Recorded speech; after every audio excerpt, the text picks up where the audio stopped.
I'm Sunny Williams. I'm up here on the International Space Station.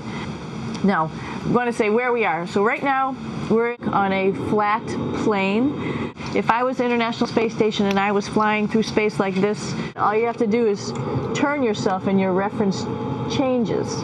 Not really, because it doesn't matter. You don't really have the sensation of lying. So I'm inside. It's sort of like a little phone booth, sort of like a little bit of a cover. We don't fly all over the place. Feeling like I'm standing up right now, but like you saw, I'm on the floor, but it doesn't matter. I don't have any sensation in my head that tells me that I'm upside down, so it really doesn't matter. We've got a computer in here. As you can see, we've got a couple little toys. I've got some books. All right, come on back. There's more to show you.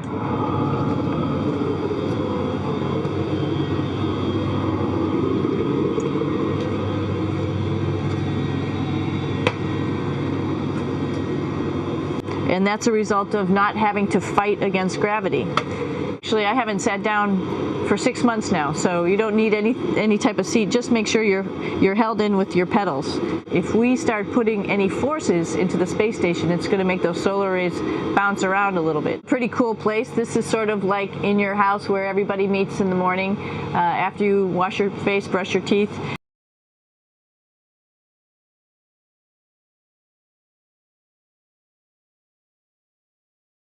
You want to find something for breakfast.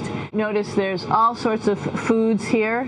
It's like opening the refrigerator. You got all your different stuff that you want to have. Drinks, meats, eggs, vegetables, cereals, bread, snacks.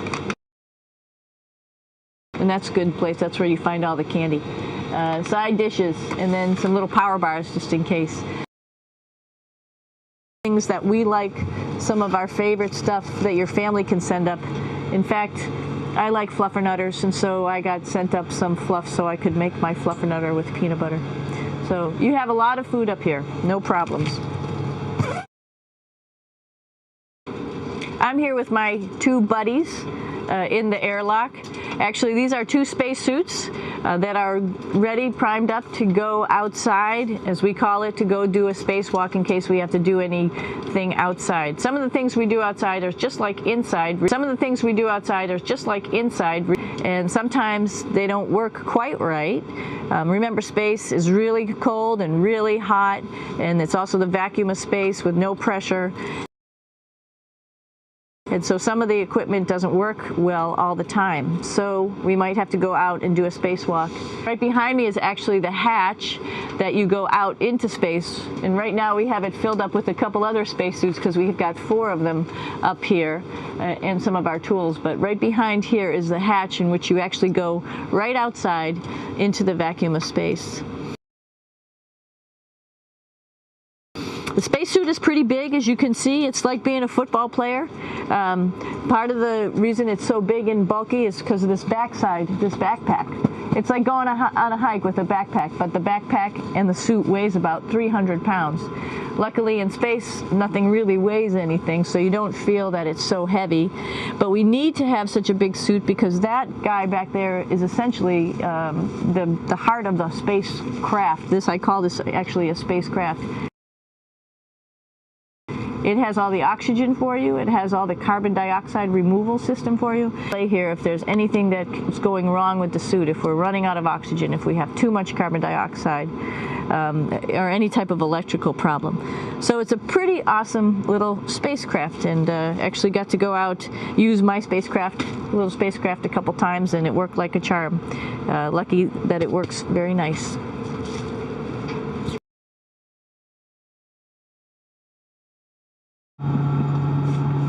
And of course, it serves for 2 functions. Number 2, right here. I'll show you. But you see it's pretty small, so you have to have pretty good aim.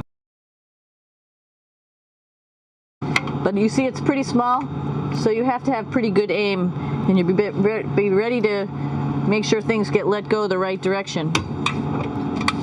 And it smells a little bit, so I'm closing it up.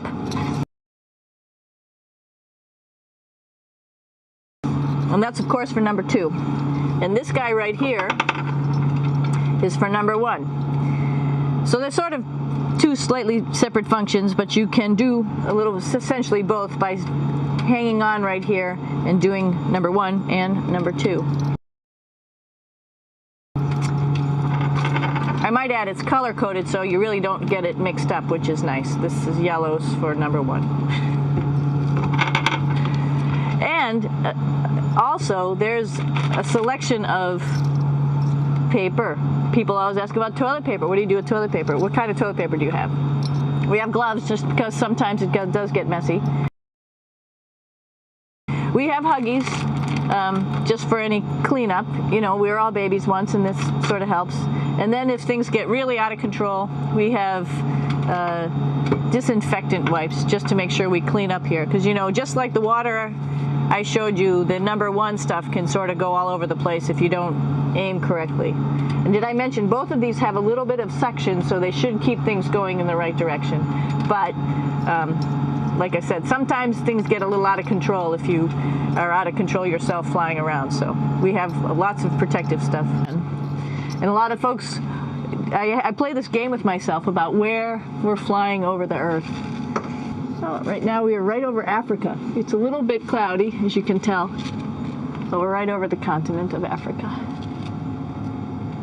Hey, what's that? I think that's a Soyuz spacecraft. That's the spacecraft that's taken us home to planet Earth today. Oh my gosh, we might have to go take a look at that.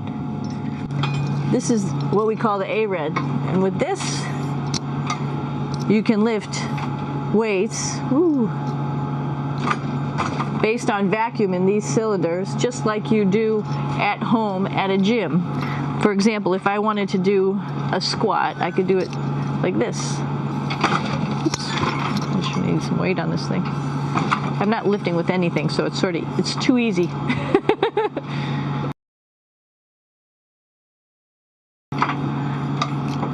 One of the cool things you could do things that you can't do at home. For example, single leg squats with just one leg, because the other leg, you won't fall over. So all sorts of stuff. You can also do bench press. We have a bench that we could add on here, so you can work on your beach muscles. This is one of the cool things about space too. It sort of looks like there's a big old hole here, but you don't even think twice about it. You could just jump over the hole, or if you want, you can go jump into the hole. I'm coming down. Woo!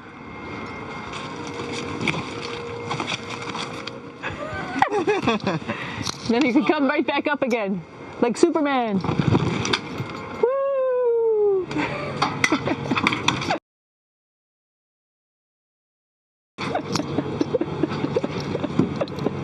We're lucky we have a really cool big space station that you can fly around in.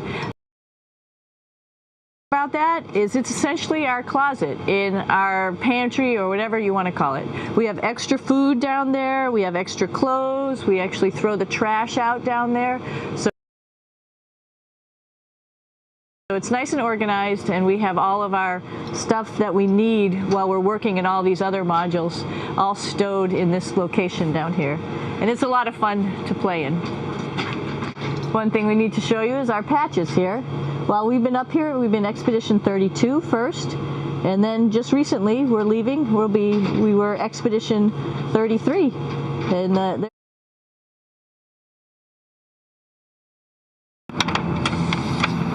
this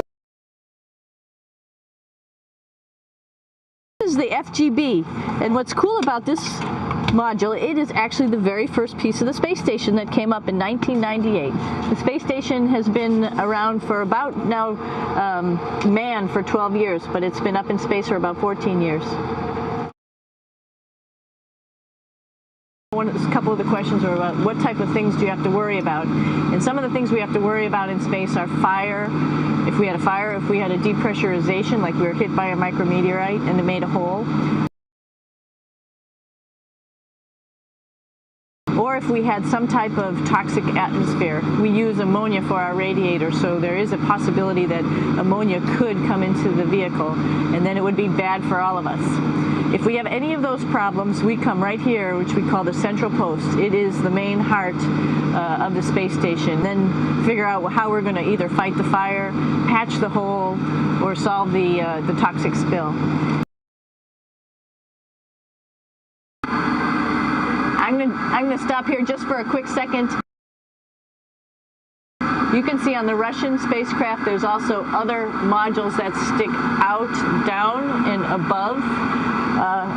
Right here is, let's see, I'm trying to be oriented. That's a place where we do spacewalks. This side is also a future place where they're going to do spacewalks from. It's a little tricky getting in here.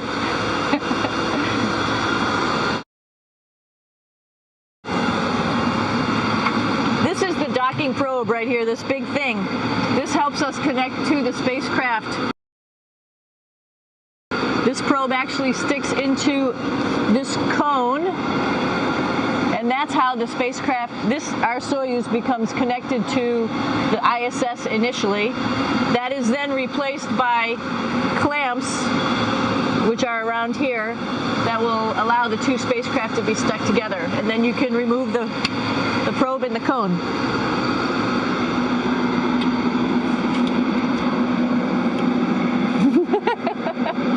We're in the descent module, SI.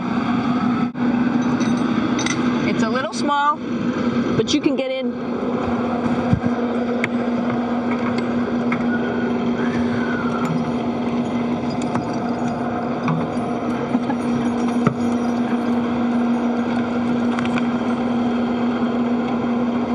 Not sure how well you could see in here. Hold on for a second. I'm going to turn it up this way, just so you could see the hatch, and you could see Kevin. It's a little bit small, but we'll come in and show you around. Just starting to get ready. We're preparing a couple days ago for our ride home. It's a little bit squishy, but everybody asks, how do you sit in the Soyuz? And you sort of sit in your seat like this. The seat is molded to your body, and so you can just sort of squish in here and be pretty relaxed. Everybody has a handmade seat for them. And then, of course, there's a control panel, and that's where we do most of our actions and work right here. There's hand controllers, which you can fly the vehicle with, and there's a stick right here, primarily used for communications when we're trying to talk to the ground. So 3 of us fit in here. Like I said, it's a little squishy, but somehow it seems like we all managed to get in here and fit pretty well. And it's a pretty safe ride home. You're probably wondering, what's all this junk behind us? Well, it's all of our parachute, first of all, and then it's all of our survival gear, just in case we end up landing in some strange place on the planet and nobody's there to rescue us right away. We have all sorts of survival gear with us, keeping us safe in here. So they've pretty much thought of everything. And we'll be home on the planet within the next 12 hours. Pretty shocking. The inside shots are done in zero-G planes, and then some of the longer inside shots are done with a green screen and harnesses, so they just kind of float on a harness in front of a green screen. And with these 3 methods, they're able to produce the zero-G effect that everybody thinks is them floating around in space. But in reality, anything that goes up comes right back down. There is no point where you can just go up, up, up, and then, oh, I'm floating now, and I get to float through infinite space now, forever.